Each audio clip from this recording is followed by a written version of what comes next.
माऊली ज्येष्ठ नागरिक मंडळातील सर्व ज्येष्ठ बंधू आणि लाडक्या बहिणींना माझा स्नेहांकित नमस्कार। मित्रांनो, मी शंकर चव्हाण आज आपणासमोर काही सुप्रसिद्ध कवयित्रींचे कौतुक व्हावे या उद्देशाने त्यांच्या काही कवितांचे वाचन करणार आहे। त्यांच्या मनातील हितगुज त्यांनी अत्यंत ओघवत्या शैलीत जणू काही फुलांची पखरण करावी असे मांडले आहे आणि अशा या कवितांचे वाचन मी करावे हे मी माझं भाग्य समजतो।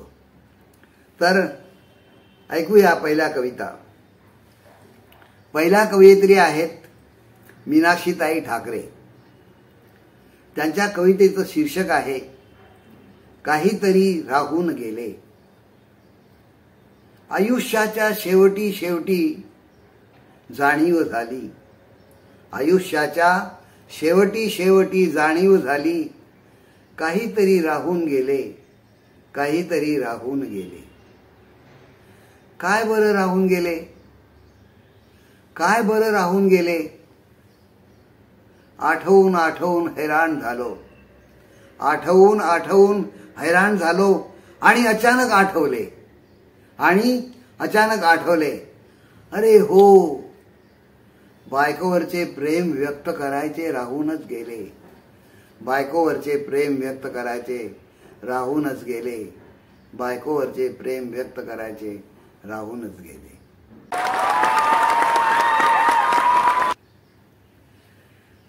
दुसऱ्या कवयित्री आहेत कुसुमताई जाधव आणि यांच्या कवितेचं शीर्षक आहे स्वप्न बावरी, स्वप्न बावरी।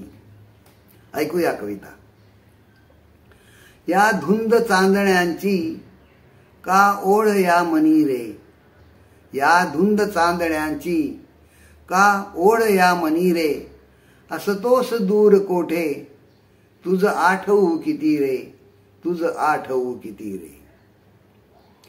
होते कळीत जेव्हा मन रूप लाजरे रे, होते कळीत जेव्हा मन रूप लाजरे रे, होताच स्पर्श अधरी, मी स्वप्न बावरी रे, मी स्वप्न बावरी रे। असते उरी मुक्यामी तो गंध प्रीतीचा रे, असते उरी मुक्यामी तो गंध प्रीतीचा रे, येशील तू म्हणूनी, येशील तू म्हणूनी, दारात थांबले रे, दारात थांबले रे, येशील तू म्हणूनी, दारात थांबले रे। तिसऱ्या कवयित्री आहेत अमिताताई करमरकर। यांच्या कवितेचं शीर्षक आहे थांब रे मना, थांब रे मना। ऐकूया तर कविता। मन पाखरू पाखरू सदा उडे भीर भीर, मन पाखरू पाखरू सदा उडे भीर भीर, किती समजावा त्याला, होई सदा सैर भैर। मन पाखरू पाखरू सदा उडे भीर भीर, किती समजावा त्याला, होई सदा सैर भैर। थांब रे मना किती उतावळा होशी, थांब रे मना जरा किती उतावळा होशी, मोहमयी जाळ्यात अलवार तू फसशी, मोहमयी जाळ्यात अलवार तू फसशी। कविता तर तुम्ही ऐकल्याच। आता लाईक करा, शेअर करा आणि सर्वत्र पसरवा।